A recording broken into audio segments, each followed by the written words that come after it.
കൊച്ചിയിൽ നിന്ന് ജിജേഷ് നമ്മോടൊപ്പം ചേരുന്നുണ്ട്. വഖഫ് ഭൂമി കൊള്ള അവിടെ പ്രക്ഷോഭം കരുത്താർജിക്കുകയാണ്. പ്രക്ഷോഭ രംഗത്തേക്കിറങ്ങാൻ വൈദികരും തയ്യാറെടുക്കുന്നു എന്നുള്ളതാണ് വാർത്ത. ഭൂമി തട്ടിയെടുക്കാനുള്ള വഖഫ് ബോർഡ് നീക്കത്തിൽ ഇടത് വലത് മുന്നണികൾ മൗനം അവലംബിക്കുമ്പോൾ അടുത്ത പ്രതിഷേധത്തിലാണ് കരുണാകരൻ ചേരുന്നു. ജിജേഷ്, എന്താണ് അവിടുത്തെ പ്രക്ഷോഭ രംഗത്ത് കാണാൻ കഴിയുന്നത്?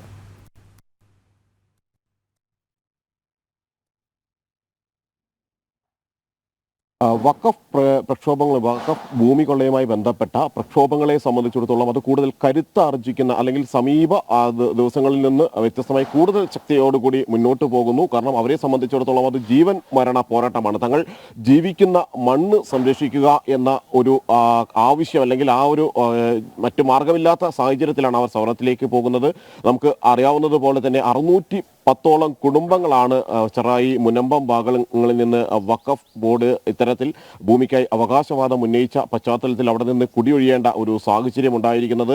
അതുകൊണ്ട് തന്നെ നേരത്തെ തന്നെ അവർ പറഞ്ഞിരുന്ന ഒരു കാര്യമെന്ന് പറയുന്നത് തങ്ങൾ വില കൊടുത്ത് വാങ്ങിയ വിലയാധാരമുള്ള ഒരു ഭൂമിയിൽ നിന്ന് ഇത്തരത്തിൽ പുറത്തേക്ക് പോകേണ്ട ഒരു സാഹചര്യം അത് ഒരു തരത്തിലും അംഗീകരിക്കാൻ കഴിയില്ല. മാത്രമല്ല ഈ ഭൂമി എവിടെയെങ്കിലും ലോൺ എടുക്കാൻ ബാങ്കിൽ പോലും വയ്ക്കാൻ കഴിയുന്നില്ല. അവിടെയെല്ലാം തന്നെ അത് നിഷേധിക്കപ്പെടുന്നു. ഇങ്ങനെ എല്ലാ തലത്തിലും തങ്ങൾ താമസിച്ചു വന്ന ഭൂമിയിൽ അന്യരായി പോകുന്ന ഒരു സാഹചര്യം. അങ്ങനെയാണ് ഇന്നലെ ഇതുമായി ബന്ധപ്പെട്ടുകൊണ്ട് വലിയ ഒരു യോഗമെല്ലാം ആ ഭാഗങ്ങളിൽ ചേർന്നിരുന്നത്. അവിടെ BJP നേതാക്കളടക്കം പിന്തുണയുമായി എത്തുകയും ചെയ്തു.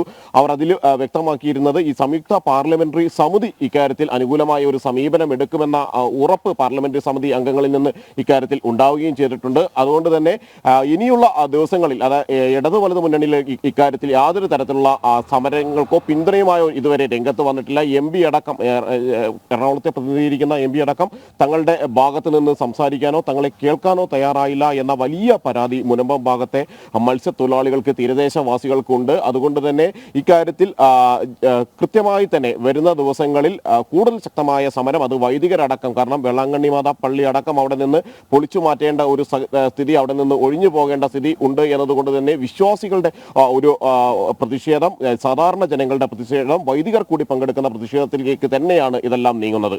ഓക്കെ.